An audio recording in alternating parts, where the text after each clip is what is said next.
So the sandpipers. Sandpipers are a little bitty bird, probably 2 to 4 inches in length at max. Right now they are very tolerant. There's one running. No, actually that's not. It's a little bird. But they are very tolerant for the most part. The trick is to get within distance where they don't fly off on you. These rocks are very slick, excuse me. And then sit there close to them. If you'll sit and be calm and quiet, at least here in Alaska along these rocky spots, they'll eventually come closer, and sometimes, as you will see, they will get within 2 feet of you. I thought one was going to climb in the lens, but of course, you know, nothing I can capture on that, because this lens, you got to be about 10 feet away to even get a picture of him. So anywho, really cool. I got these little shorebirds. They're actually songbirds flying by me here, eating on these rocks. They keep spooking out. So I may get a few shots of them too. But anyway, I'm gonna head down to the sandpiper, see what we can get, and I'll talk to you in a minute before I follow my butt, try to talk to you here.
So if you talk about last time in the video about pain and bruises, this is where it happens.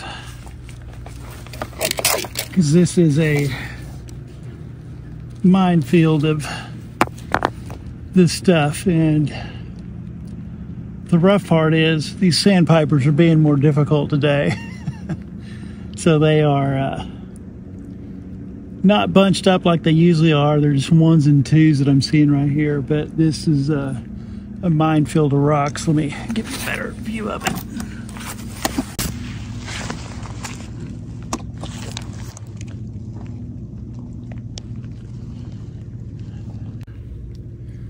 Now that's what I'm laying on right now, this boulder minefield here.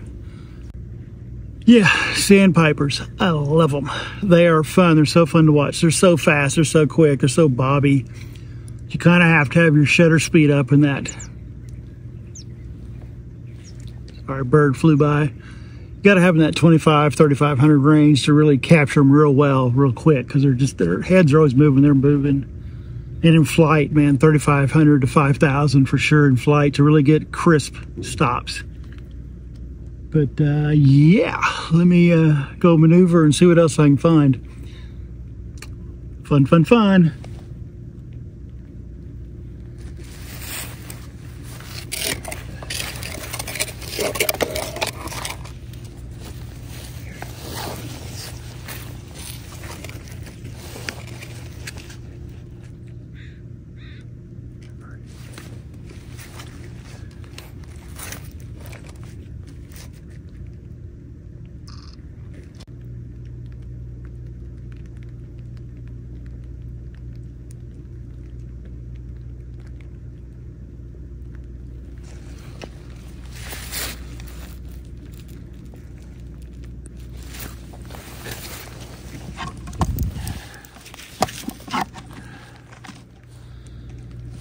All right, my tactic today is going to be, for these sandpipers,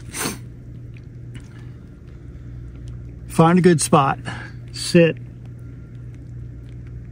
where I think they're gonna land, where I've been seeing them land, and post up and hope they come back to me, rather than doing a stock hunt like I was doing for everything else. And earlier today, stock hunts were doing good for me on the birds, but right now, don't know what it is. They're just a little more spread out. When I do see a little flock go by, it's like 5 birds on these sandpipers. I do have these shovelers down here, which are a bobbing duck, or a dabbling duck, not a diving duck. Sitting here feeding right in this shallow spot. So nothing else. I may film them.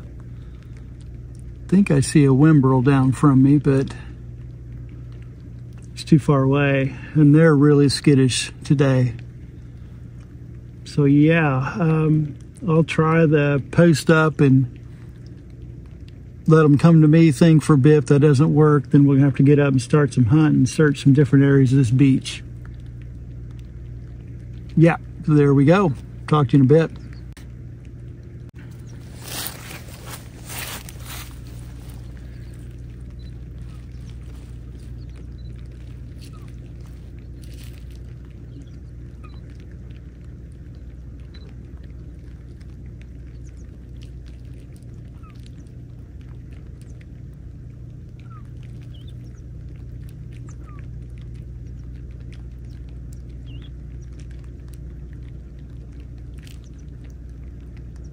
Okay, posting up's not producing.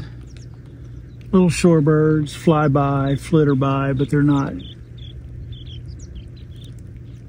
I just say that a bunch of sandpipers go by my head. Where are they going? So I'm gonna have to go back to stock mode. That's a pretty good flock. So I'm gonna mosey. Of course, they went way from me, but I'm gonna mosey down to that side of the beach and get up off these rocks and see what we can find. So let's go down there and see if we can get some more shots. Talk to you in a minute.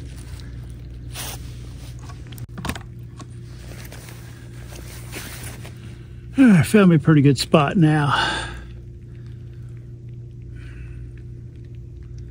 They're kind of just running all over here in the rocks. There's no water right here, which I wish there was so we get some reflection shots, but still really cool to get these close to these sandpipers. So see what we can get.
A second ago, I was facing exactly opposite direction I'm sitting now. And I was watching some sandpipers back there. They were getting too far away. So I stopped looking, I looked to my left, and there were sandpipers 15 feet to my left.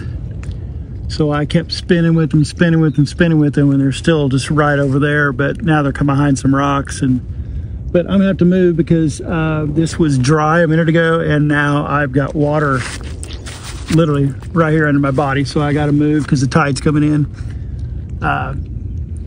Yeah, this is all water. I kept hearing myself sink a little bit in the mud here.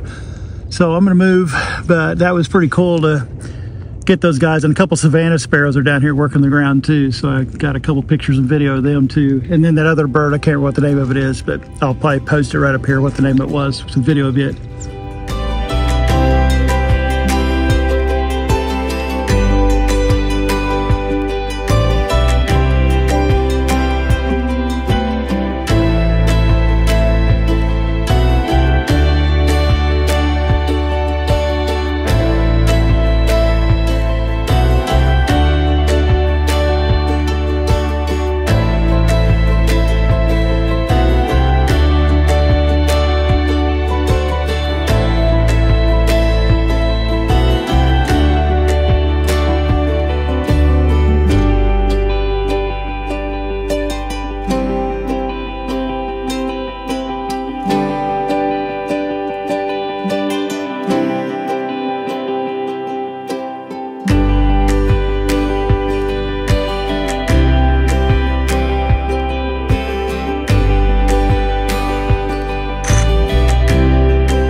Okay, that was cool, a lot of fun with those sandpipers, and the oyster catchers actually are right there behind me.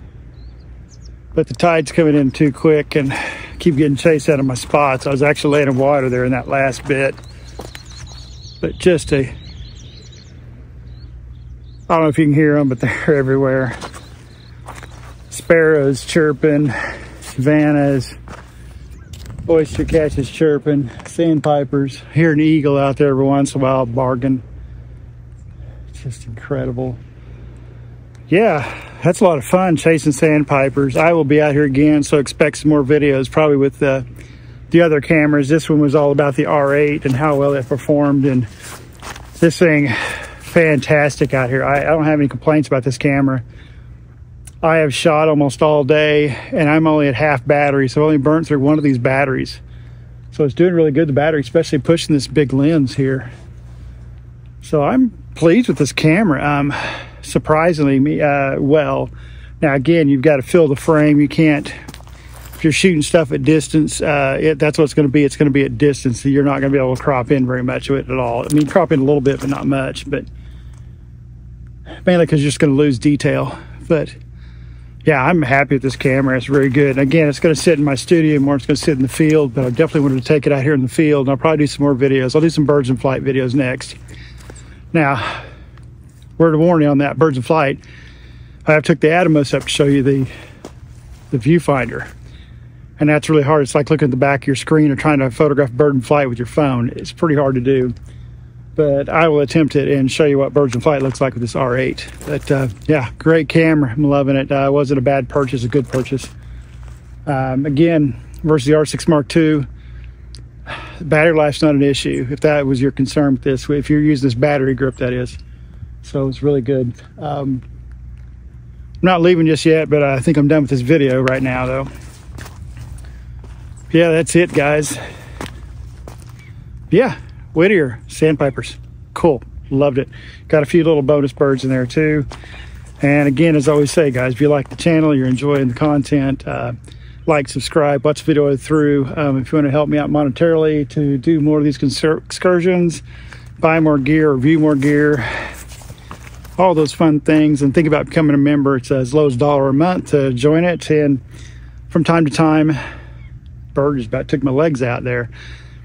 I'll post questions, asking the members of the channel if, what they think about certain things, and maybe little updates about what's going on in the channel, things like that. So other than that, it's just there to help us out, do more content like this. But until the next video, guys, you stay safe and go run that shutter.